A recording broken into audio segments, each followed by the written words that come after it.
ನಮಸ್ಕಾರ ಎಲ್ಲ ಆತ್ಮೀಯ ವಿದ್ಯಾರ್ಥಿಗಳೇ.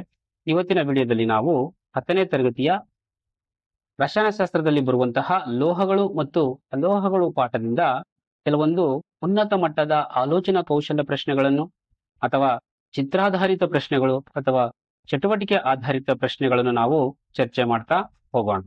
ಈಗಾಗಲೇ ನಾವು ರಸಾಯನಶಾಸ್ತ್ರದಲ್ಲಿ ಬರುವಂತಹ ರಾಸಾಯನಿಕ ಕ್ರಿಯೆಗಳು ಮತ್ತು ಸಮೀಕರಣಗಳು ಪಾಠದಿಂದ ಮತ್ತು ಆಮ್ಲಗಳು ಪ್ರತ್ಯಾಮ್ಲಗಳು ಪಾಠದಿಂದ ಕೂಡ ಇದೇ ರೀತಿಯಲ್ಲಿ ಪ್ರಮುಖವಾಗಿರುವಂತಹ ಅನ್ವಯ ಪ್ರಶ್ನೆಗಳನ್ನು, ಸ್ವಲ್ಪ ಕಠಿಣವಾದಂತಹ ಪ್ರಶ್ನೆಗಳನ್ನು ಈಗಾಗಲೇ ನಾವು ಚರ್ಚೆ ಮಾಡಿರುವಂತಹ ವಿಡಿಯೋಗಳನ್ನು ಅಪ್ಲೋಡ್ ಮಾಡಲಾಗಿದೆ ನಮ್ಮ ಒಂದು ಚಾನಲ್ನಲ್ಲಿ. ಅವುಗಳನ್ನು ಕೂಡ ತಾವು ನೋಡ್ಕೋಬಹುದು. ಇದೇ ರೀತಿಯಲ್ಲಿ ವಿಜ್ಞಾನ ವಿಷಯಕ್ಕೆ ಸಂಬಂಧಪಟ್ಟ ಹಾಗೆ ಸಾಕಷ್ಟು ವಿಡಿಯೋಗಳು ಕೂಡ ನಮ್ಮ ಒಂದು ಚಾನೆಲ್ನಲ್ಲಿ ಲಭ್ಯವಿರುತ್ತದೆ. ಪ್ರತಿಯೊಂದು ವಿಡಿಯೋಗಳನ್ನು ನೋಡಿಕೊಂಡು ಅದರ ಒಂದು ಉಪಯೋಗವನ್ನು ತಾವು ಪಡ್ಕೋಬಹುದು. ಇಲ್ಲಿ ಎಂತಹ ಪ್ರಶ್ನೆಗಳು ಇರ್ತಾವಂತ ಕೇಳೋದಾದ್ರೆ, ತಾವು ರಾಜುವಿನ ಬೆಳ್ಳಿಯ ಉಂಗುರವು ಸ್ವಲ್ಪ ದಿನಗಳ ನಂತರ ಕಪ್ಪಾಗಿದೆ ಏಕೆ? ಮೆಗ್ನೀಷಿಯಂ ಬಿಸಿ ನೀರಿನೊಂದಿಗೆ ಪ್ರತಿವರ್ತಿಸಿದಾಗ ನೀರಿನ ಮೇಲೆ ತೇಲುತ್ತದೆ ಏಕೆ? ಕಾರಣ ಕೊಡಿ. ಅದೇ ರೀತಿಯಲ್ಲಿ ಅಡಿಗೆ ಪಾತ್ರೆಗಳ ತಯಾರಿಕೆಯಲ್ಲಿ ಲೋಹಗಳನ್ನು ಏಕೆ ಬಳಸುವರು? ಸಲ್ಫರ್ ಅನ್ನು ಉರಿಸಿದಾಗ ಉಂಟಾದ ಉತ್ಪನ್ನವು ಆಮ್ಲೀಯವೇ ಅಥವಾ ಪ್ರತ್ಯಾಮ್ಲೀಯವೇ? ಈ ರೀತಿಯಲ್ಲಿ ಸ್ವಲ್ಪ ಉನ್ನತ ಮಟ್ಟದ ಆಲೋಚನೆಗಳಿಂದ ಕೂಡಿರುವಂತಹ ಪ್ರಶ್ನೆಗಳು ಇರ್ತಾವ. ಸುಲಭವಾದ ಪ್ರಶ್ನೆಗಳು ಇರುವುದಿಲ್ಲ. ಯಾಕಂದ್ರೆ ಪರೀಕ್ಷೆಯಲ್ಲಿ ಯಾವಾಗಲೂ ಕೂಡ ಸುಲಭವಾದಂತಹ ಪ್ರಶ್ನೆಗಳೇ ಕೇಳುವುದಿಲ್ಲ. ಸ್ವಲ್ಪ ಕಠಿಣತೆಯಿಂದ ಕೂಡಿರುವಂತಹ ಪ್ರಶ್ನೆಗಳು ಕೂಡ ಕೇಳುವುದರಿಂದ ಈ ತರದ ಪ್ರಶ್ನೆಗಳು ಕೂಡ ತಾವು ಪ್ರಾಕ್ಟೀಸ್ ಮಾಡಿದ್ರೆ ತಮಗೆ ಪರೀಕ್ಷೆಗೆ ತುಂಬಾ ಅನುಕೂಲ ಆಗುತ್ತದೆ. ನೋಡಿ, ಮೊದಲನೇ ಪ್ರಶ್ನೆ ಈ ರೀತಿಯಲ್ಲಿ ಇರುತ್ತದೆ. ಕೊನೆಯಲ್ಲಿ ಕೂಡ ಒಂದು ಪ್ರಶ್ನೆ ಉತ್ತರ ಅದು ನೀವು ಕೊಡಬೇಕಾಗುತ್ತದೆ. ನಿಮಗಾಗಿ ನಾನು ಉತ್ತರವನ್ನು ಹೇಳದಿರುವಂತಹ ಒಂದು ಪ್ರಶ್ನೆಯನ್ನು ಕೂಡ ಕೇಳಿದ್ದೇನೆ. ಅದಕ್ಕೆ ಸರಿಯಾದ ಉತ್ತರವನ್ನು ತಾವು ಕಮೆಂಟ್ ಕೂಡ ಮಾಡಬೇಕು. ಇನ್ನು ಮೊದಲನೇ ಪ್ರಶ್ನೆ ನೋಡಿ, ಈ ರೀತಿಯಲ್ಲಿ ಇರುತ್ತದೆ. ಕೆಲವು ಲೋಹಗಳು ಪರಿಸರದಲ್ಲಿ ಮುಕ್ತ ರೂಪದಲ್ಲಿ ದೊರೆಯುತ್ತವೆ ಏಕೆ? ಕಾರಣ ಕೊಡಿ. ನೋಡ್ರಿ, ಲೋಹಗಳು ಪ್ರತಿಯೊಂದು ಲೋಹಕ್ಕೆ ತನ್ನದೇ ಆದಂತಹ ಒಂದು ಕ್ರಿಯಾಶೀಲತೆ ಇರುತ್ತದೆ. ಸೊ ಕಡಿಮೆ ಕ್ರಿಯಾಶೀಲ ಇರುವುದರಿಂದ ಕೆಲವು ಲೋಹಗಳು ಅವು ಪರಿಸರದಲ್ಲಿ ಮುಕ್ತ ರೂಪದಲ್ಲಿ ದೊರೆಯುತ್ತವೆ. ಸೊ ಕಡಿಮೆ ಕ್ರಿಯಾಶೀಲ ಇರುವುದರಿಂದ ಅವು ಬೇರೆ ಯಾವುದೇ ಇತರೆ ವಸ್ತುಗಳೊಂದಿಗೆ ವರ್ತಿಸುವುದಿಲ್ಲ. ಹಾಗಾಗಿ ಅವು ಮುಕ್ತ ರೂಪದಲ್ಲಿ ಸಿಗುತ್ತವೆ ಅಂತ ಹೇಳಿ ನಾವು ಹೇಳ್ಬೋದು. ಕೆಲವು ಲೋಹಗಳು ಕಡಿಮೆ ಕ್ರಿಯಾಪಟುತ್ವ ಹೊಂದಿರುತ್ತವೆ, ಆದ್ದರಿಂದ ಅವು ಮುಕ್ತ ರೂಪದಲ್ಲಿ ದೊರೆಯುತ್ತವೆ.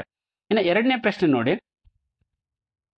ಅನಿತಾಳ ಮನೆಯಲ್ಲಿರುವಂತಹ ತಾಮ್ರದ ಪಾತ್ರೆಗಳು ತಮ್ಮ ಹೊಳೆಯುವ ಕಂದು ಪದರವನ್ನು ಕಳೆದುಕೊಂಡು ಹಸಿರು ಪದರವನ್ನು ಪಡೆದುಕೊಂಡಿವೆ ಏಕೆ? ಕಾರಣ ಕೊಡಿ. ನೋಡ್ರಿ, ಮೊದಲು ಅಲ್ಲಿ ನೀವು ಕೆಳಗಡೆ ಚಿತ್ರದಲ್ಲಿ ಕಾಣಿಸ್ತಾ ಇರಬಹುದು. ತಾಮ್ರ ಯಾವ ರೀತಿ ಕಂದು ಪದರದಿಂದ ಯಾವ ರೀತಿಯಲ್ಲಿ ಅದು ಹಸಿರು ಬಣ್ಣಕ್ಕೆ ಬರ್ತಾ ಇದೆ, ಹಸಿರು ಪದರವನ್ನು ಪಡೆದುಕೊಳ್ತಾ ಇದೆ ಅಂತ ನೀವು ನೋಡ್ತಾ ಇರಬಹುದು. ಯಾಕೆ ಈಗ ಆಗುತ್ತದೆಪ್ಪ ಅಂತ ಕೇಳಿದ್ರೆ, ತಾಮ್ರದ ಪಾತ್ರೆಗಳು ಅಥವಾ ತಾಮ್ರ ಆಗಿರ್ಬೋದು, ಅವು ಗಾಳಿಯಲ್ಲಿರುವಂತಹ ಇಂಗಾಲದ ಡೈಆಕ್ಸೈಡ್ ನೊಂದಿಗೆ ವರ್ತಿಸಿ ತಾಮ್ರದ ಕಾರ್ಬೋನೇಟ್ ಎಂಬ ಪದರ ಉಂಟಾಗ್ತದೆ. ಈ ತಾಮ್ರದ ಕಾರ್ಬೋನೇಟ್ ಎಂಬ ವಸ್ತುವೇ ಅದು ಪಾತ್ರೆಗಳಿಗೆ ಅಥವಾ ತಾಮ್ರಕ್ಕೆ ಹಸಿರು ಬಣ್ಣವನ್ನು ಕೊಡುತ್ತದೆ ಅಂತ ಹೇಳಿ ತಾವು ಬರಿಬೇಕಾಗುತ್ತದೆ. ಇನ್ನು ಮುಂದಿನ ಪ್ರಶ್ನೆ, ರಾಜುವಿನ ಬೆಳ್ಳಿಯ ಉಂಗುರ ಆಗಿರ್ಬೋದು, ಬೆಳ್ಳಿಯ ವಸ್ತುಗಳಾಗಿರ್ಬೋದು, ಬೆಳ್ಳಿಯ ಕಾಲ್ಗೆಜ್ಜೆ ಆಗಿರ್ಬೋದು, ಏನೇ ಇರಲಿ ಅವು ಸ್ವಲ್ಪ ದಿನಗಳ ನಂತರ ಕಪ್ಪಾಗುತ್ತವೆ ಏಕೆ ಅಂತ ಹೇಳಿ ತಮಗೆ ಪ್ರಶ್ನೆಗಳು ಕೇಳ್ತಾ ಇರ್ತಾರೆ.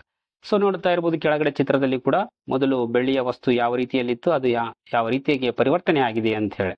ಸೊ ಯಾಕೆ ಹೀಗೆ ಪರಿವರ್ತನೆ ಆಗ್ತಾವ ಬೆಳ್ಳಿಯ ವಸ್ತುಗಳಂತ ಕೇಳೋದಾದ್ರೆ, ರಾಜುವಿನ ಬೆಳ್ಳಿಯ ಉಂಗುರವು ಗಾಳಿಯಲ್ಲಿನ ಸಲ್ಫರ್ನ ಜೊತೆ ವರ್ತಿಸಿ ಬೆಳ್ಳಿಯ ಸಲ್ಫೈಡ್ ಪದರವು ಉಂಟಾಗುತ್ತದೆ. ಇದು ಬೆಳ್ಳಿಗೆ ಕಪ್ಪು ಬಣ್ಣವನ್ನು ಕೊಡುತ್ತದೆ. ಅಂದ್ರೆ ಬೆಳ್ಳಿಯಿಂದ ಮಾಡಲ್ಪಟ್ಟಿರುವಂತಹ ಯಾವುದೇ ವಸ್ತು ಇರಲಿದು, ಅದು ಗಾಳಿಯಲ್ಲಿರುವಂತಹ ಸಲ್ಫರ್ನ ಜೊತೆ ವರ್ತಿಸಿ ಆ ಬೆಳ್ಳಿಯ ಮೇಲೆ ಬೆಳ್ಳಿಯ ಸಲ್ಫೈಡ್ ಎಂಬ ಪದರ ಉಂಟಾಗ್ತದೆ. ಆ ಪದರವೇ ಆ ಬೆಳ್ಳಿಗೆ ಕಪ್ಪು ಬಣ್ಣವನ್ನು ಕೊಡ್ತದೆ. ಇನ್ನು ಮುಂದಿನ ಪ್ರಶ್ನೆ ನಾವು ನೋಡೋದಾದ್ರೆ, ಮನೆಗಳಲ್ಲಿ ವಿದ್ಯುತ್ ಸಾಗಿಸುವಂತಹ ತಂತಿಗಳು ಪಾಲಿವಿನೈಲ್ ಕ್ಲೋರೈಡ್ ಅಥವಾ ರಬ್ಬರ್ ಹೊದಿಕೆಯಿಂದ ಆವೃತವಾಗಿರುತ್ತವೆ ಏಕೆ? ಕಾರಣ ಕೊಡಿ ಅಂತೇಳಿ.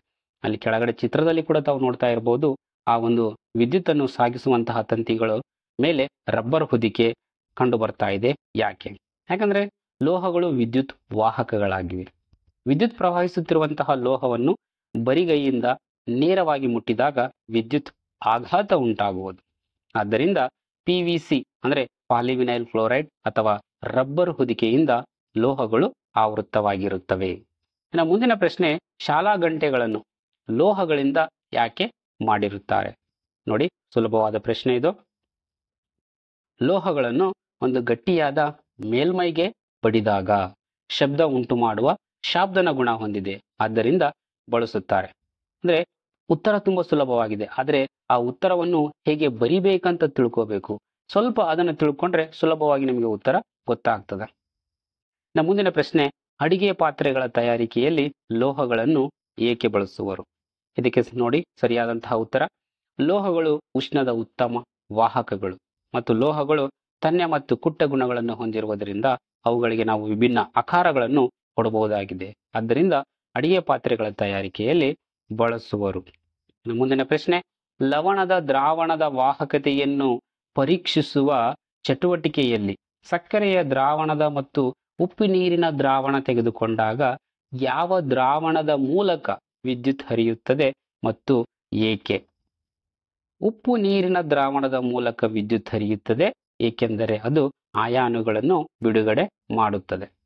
ಇನ್ನು ಮುಂದಿನ ಪ್ರಶ್ನೆ, ಈ ಚಟುವಟಿಕೆಯು ಲೋಹದ ಯಾವ ಗುಣವನ್ನು ವಿವರಿಸುತ್ತದೆ?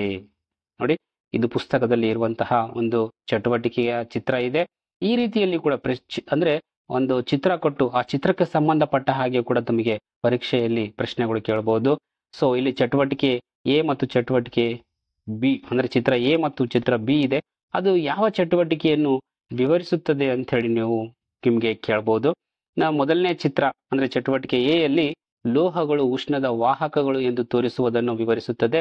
ಇನ್ನು ಎರಡನೇ ಚಿತ್ರ ಅಂದ್ರೆ ಚಟುವಟಿಕೆ ಬಿ ಏನಪ್ಪಾ ಅಂತಂದ್ರೆ ಲೋಹಗಳು ವಿದ್ಯುತ್ತಿನ ವಾಹಕಗಳು ಎಂದು ವಿವರಿಸುತ್ತದೆ. ಈ ರೀತಿಯಲ್ಲಿ ಚಿತ್ರಾಧಾರಿತ ಪ್ರಶ್ನೆಗಳು ಕೂಡ ತಮಗೆ ಪರೀಕ್ಷೆಗೆ ಬರಬಹುದು. ಇನ್ನು ಅನೇಕ ಲೋಹಗಳ ಅದುರುಗಳು ಆಕ್ಸೈಡ್ ರೂಪದಲ್ಲಿ ಸಿಗುತ್ತವೆ ಏಕೆ ಅಂತ ಹೇಳಿ ಕೇಳ್ತಾ ಇರ್ತಾರೆ. ಆಕ್ಸಿಜನ್ ಹೆಚ್ಚು ಕ್ರಿಯಾಶೀಲ ಧಾತುವಾಗಿದೆ ಮತ್ತು ಭೂತೊಗಟೆಯಲ್ಲಿ ಹೇರಳವಾಗಿದೆ. ಆದ್ದರಿಂದ ಅನೇಕ ಲೋಹದ ಅದುರುಗಳು ಆಕ್ಸೈಡ್ ರೂಪದಲ್ಲಿ ಸಿಗುತ್ತವೆ. ಸೊ ಆಕ್ಸಿಜನ್ ಹೆಚ್ಚು ಕ್ರಿಯಾಶೀಲವಾಗಿರುವುದರಿಂದ ಅದು ಎಲ್ಲ ಲೋಹಗಳೊಂದಿಗೆ ವರ್ತಿಸಿ ಆಯಾ ಲೋಹದ ಆಕ್ಸೈಡ್ಗಳನ್ನು ಉಂಟು ಮಾಡುತ್ತದೆ. ಸೊ ಭೂತೊಗಟೆಯಲ್ಲಿ ಹೆಚ್ಚಿನ ಪ್ರಮಾಣದಲ್ಲಿ ಕೂಡ ಇದೆ. ಹಾಗಾಗಿ ಹೆಚ್ಚಿನ ಲೋಹಗಳ ಅದುರುಗಳು ಆಕ್ಸೈಡ್ ರೂಪದಲ್ಲಿಯೇ ನಮಗೆ ಸಿಗ್ತವೆ. ಇನ್ನು ಸಲ್ಫರ್ ಅನ್ನು ಉರಿಸಿದಾಗ ಉಂಟಾದ ಉತ್ಪನ್ನವು ಆಮ್ಲೀಯವೇ ಅಥವಾ ಪ್ರತ್ಯಾಮ್ಲೀಯವೇ ಅಂತ ಕೇಳ್ತಾ ಇದ್ದಾರೆ. ನೋಡಿ, ಸಲ್ಫರ್ ಅನ್ನುವಂಥದ್ದು ಒಂದು ಅಲೋಹ. ಈ ಸಲ್ಫರ್ ಅನ್ನು ಉರಿಸಿದಾಗ ಉಂಟಾದ ಉತ್ಪನ್ನವು ಆಮ್ಲೀಯ ಸ್ವಭಾವ ಹೊಂದಿರುತ್ತದೆ, ನೆನ್ಪಿಟ್ಕೋಬೇಕು. ಯಾಕಂದ್ರೆ ಅಲೋಹಗಳು ಅಥವಾ ಅಲೋಹೀಯ ಆಕ್ಸೈಡುಗಳು ಆಮ್ಲೀಯ ಸ್ವಭಾವವನ್ನು ಹೊಂದಿರುತ್ತವೆ. ಇನ್ನು ಲೋಹೀಯ ಆಕ್ಸೈಡುಗಳು ಪ್ರತ್ಯಾಮ್ಲೀಯ ಸ್ವಭಾವವನ್ನು ಹೊಂದಿರುತ್ತವೆ, ನೆನ್ಪಿಟ್ಕೋಬೇಕು. ಮುಂದಿನ ಪ್ರಶ್ನೆ, ನೀರಿನಲ್ಲಿ ಕರಗಿ ಕ್ಷಾರಗಳನ್ನು ಉಂಟು ಮಾಡುವ ಲೋಹದ ಆಕ್ಸೈಡುಗಳಿಗೆ ಎರಡು ಉದಾಹರಣೆ ಕೊಡಿ. ನೋಡಿ, ನೀರಿನಲ್ಲಿ ಕರಗಿ ಕ್ಷಾರಗಳನ್ನು ಉಂಟು ಮಾಡುವಂತಹ ಲೋಹದ ಆಕ್ಸೈಡ್ಗಳೆಂದರೆ ಸೋಡಿಯಂ ಆಕ್ಸೈಡ್ ಮತ್ತು ಪೊಟ್ಯಾಷಿಯಂ ಆಕ್ಸೈಡ್.